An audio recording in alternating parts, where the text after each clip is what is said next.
Hello everyone, this is Sean Heather, and in this video we are going to do a benchmarking test comparison between the Honor 400 Pro and the Honor 400 to see how much difference we are going to get in terms of hardware specs, daily usage, performance as well as gaming. But before we start, if you are new to this channel, then do not forget to hit the subscribe button and press the bell icon to get the notification for future upload. So these are the benchmarking applications we got today here on our devices. We have already performed all of them and we will just have a quick look on the test score result. So first of all, let's start with AnTuTu Benchmark.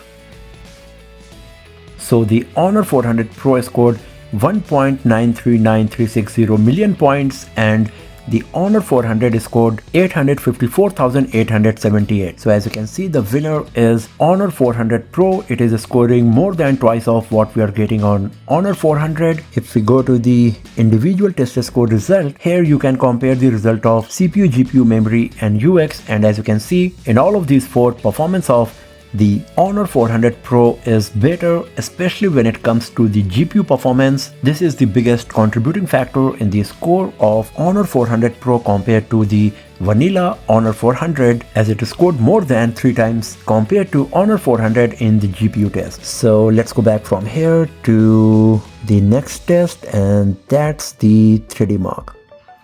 Once again, this is a GPU benchmarking test, so it gives the idea about the gaming capability of the device. So first of all, let's start with wildlife. In this, you can see Honor 400 scored 5,388 with 32.27 average FPS, while Honor 400 Pro totally maxed out in this test, but we can have a look on the FPS still. So here at the bottom, you can see the FPS generation is from 63 FPS to 129 FPS compared to the 22 FPS to 42 FPS we got on Honor 400.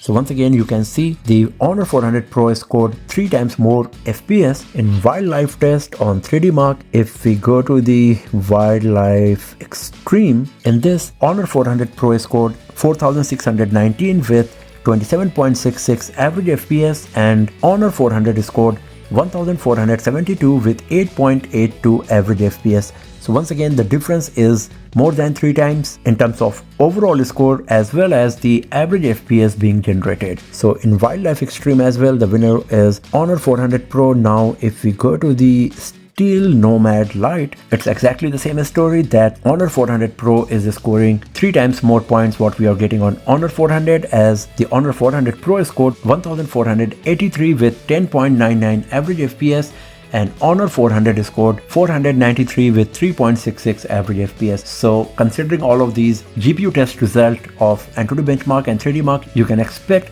way better gaming experience compared to what you will get on Honor 400, and you can easily give the credit to the better hardware specs, the processor and GPU we got on the Honor 400 Pro. So let's go back from here to the Geekbench 6. This test is divided in CPU and GPU, and the CPU test is divided in single core and multi-core. So here the difference is twice instead of thrice. So here in this test, Honor 400 Pro scored 2,116 in single core and 6,761 in multi-core, while Honor 400 scored 1,139 in single core and 3,133 in multi-core. So once again, the winner is Honor 400 Pro. If we go to the GPU test, once again, it's the exact same thing, 3 times more points compared to Honor 400. We are getting on Honor 400 Pro, as it got 13,180 points and Honor 400 got 3,465. So being the Pro version and more expensive smartphone, the Honor 400 Pro of course comes with the better hardware compared to what we got on Honor 400. So if you want a smartphone with flagship grade performance and gaming experience, then of course you can go with the Honor 400 Pro, but in its price segment, the performance of Honor 400 is quite nice as well. So that's all for now, friends. Thanks for watching this video. If you found it useful, then give it a thumbs up, share it with your friends, subscribe the channel, and I will see you guys next time in another video. Have a nice day.